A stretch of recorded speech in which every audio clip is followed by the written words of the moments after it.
Good evening বন্ধুরা, পিয়ালির গল্পকথা চ্যানেলে আপনাদের সকলকে স্বাগত জানাই।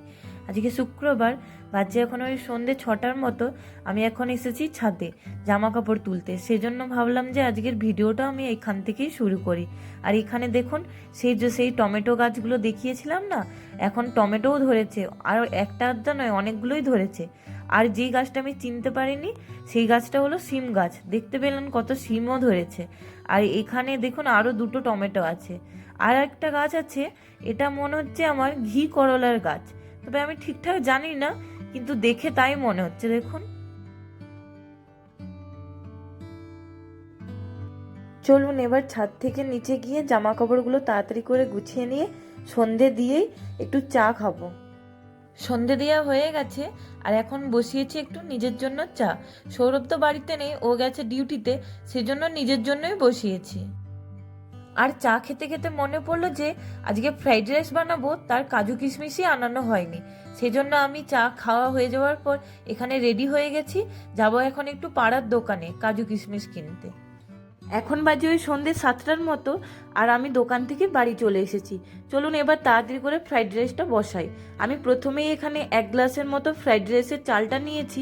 এটাকে ভালোভাবে ধুয়ে জলে ভিজিয়ে রাখবো আধ ঘন্টা কি 45 মিনিটের মতো। ওইদিকে চালটা ভিজতে থাক, চলুন ততক্ষণে সব সবজিগুলো কেটে নিই।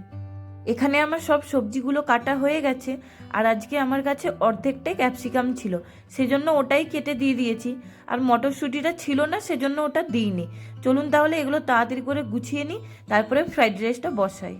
সব গোছগাছ করার পর ঘড়িতে দেখলাম যে বাজছে ওই 7টা 40-এর মতো, সেজন্য আমি এখানে ফ্রাইড রাইসটাও বসাচ্ছি। আর এখানে দেখুন, আমি যেই গ্লাসটায় চাল নিয়েছিলাম মাপ করে, সেই গ্লাসটারই অর্ধেকের থেকেও একটু কম চিনি নিয়েছি। এটা এবার মিক্সিতে গুঁড়ো করে নেব। চিনিটা গুঁড়ো করা হয়ে গেছে, দেখে মনে হচ্ছে অনেকটাই হয়েছে, তবে আমার মনে হয় এতটা চিনি লাগবে না। এই যে এখানে আমি হাঁড়িতে এখন জল নিয়ে নিয়েছি, এর মধ্যে এইগুলো দিয়ে দেব, গোটা গরম মশলা, তেজপাতা আর নুন। এখানে জলটা আমি একটা আন্দাজ মতো নিয়েছি, তবে ওই হাঁড়িটার যে দাগটা থাকে তার থেকে কম নিয়েছি। এখানে আমি গ্যাসটা অন করে দিয়েছি, এবার জলটা ফুটে গেলে চালটা দিয়ে দেব। আর এক সাইডে আমি একটা একটা করে সব সবজিগুলো ভেজে নেব। এখানে প্রথমে আমি কড়াইয়ে একটু সাদা তেল নিয়ে নিচ্ছি। প্রথমে কাজুটা ভেজে নেবো, তারপরে একটা একটা করে বাকি জিনিসগুলো ভেজে নেবো। আরেকটা কথা, আমি ওই হাঁড়ির জলটাতে না একটু সাদা তেলও দিয়ে দিয়েছি, এতে করে কি হবে, ভাতটা না ঝরঝরে হয়ে যাবে। আর এইভাবে ফ্রাইড রাইস বানানোর পদ্ধতিটা আমি শিখেছি সৌরভের মাইমার কাছ থেকে, খুব ভালো খেতে লাগে। আর এখানে দেখুন কিশমিশগুলো কেমন ভাজার পর গোল গোল হয়ে গেছে, ফুলে গেছে একদম। একটু ঠান্ডা হয়ে গেলেই তখন ঠিক হয়ে যাবে। আর আমার কাজু আর কিশমিশটা তো ভাজা হয়ে গেছে, এখন আমি একসাথে গাজর আর বিনসটাও ভেজে নিচ্ছি।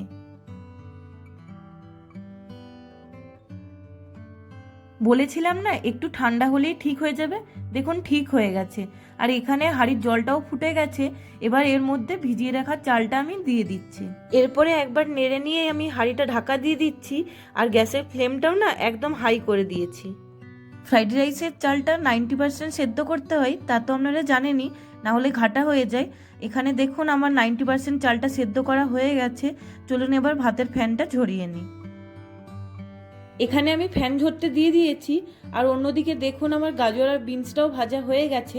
চলুন এবার এটাকে তুলে নিয়ে ক্যাপসিকামগুলো ভেজে নিই।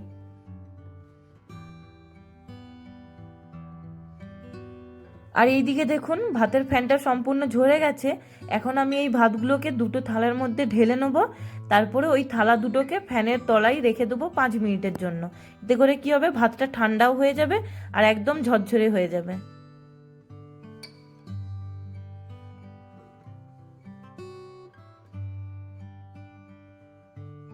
এখানে ক্যাপসিকামটাও ভাজা হয়ে গেছে, আর ওদিকে 3-4 মিনিটও হয়ে গেছে। চলুন এবার এটাকে তুলে নিয়ে ফ্রাইড রাইসটা ভাজতে বসাই। ক্যাপসিকামটা ভাজা হয়ে যাওয়ার পর আমি অল্প একটু তেল তুলে রেখে দিয়েছি, বাকি তেলটার মধ্যে 1 চামচের থেকে একটু কম ঘি দিয়ে দিয়েছি। এরপরে ওই ঘি আর তেলের মধ্যে অল্প একটু ভাতও দিয়ে দিলাম, এরপরে ভেজে রাখা গাজর, কাজু, কিশমিশ এসবও অল্প একটু দিয়ে দিলাম, আর এরপরে অল্প একটু চিনিও দিয়ে দেব। এভাবে একটা একটা করে অল্প অল্প করে মেশাবো, তাহলে কি হবে, সব কিছু ভালোভাবে মেশাতে সুবিধা হবে। আর এখন না গ্যাসের ফ্লেমটা আমি একদম সিমে করে রেখেছি, না হলে পুড়ে যাওয়ার ভয় আছে, সেজন্য।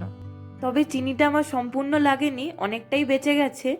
আর এখানে আমি ফ্রাইড রাইসটা হয়ে যাওয়ার পর একটা থালাতে ঢেলে নিয়েছি। আর দেখুন কতটা ঝরঝরে কি সুন্দর হয়েছে। আর একদিকে আমি সকালবেলা রান্নার শেষে পনির আলুর তরকারি বানিয়ে রেখেছিলাম, সেটাই এখন আপনাদেরকে দেখাচ্ছি।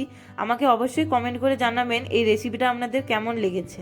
রাতের খাবার তো মোটামুটি বানানো কমপ্লিট হয়েই গেছে। আর আমি সেই আগের শুক্রবার ভিডিও বানিয়েছিলাম, মাঝে কয়েকটা দিন ভিডিও বানানো হয়নি, আবার আজকে বানাচ্ছি। চলুন তাহলে আজকের এই ভিডিওটা আমি এখানেই শেষ করছি। ততক্ষণে সবাই খুব ভালো থাকবেন, আর আমার ভিডিওটা ভালো লাগলে লাইক কমেন্ট শেয়ার করে দেবেন। দেখা হচ্ছে নেক্সট ভিডিওতে।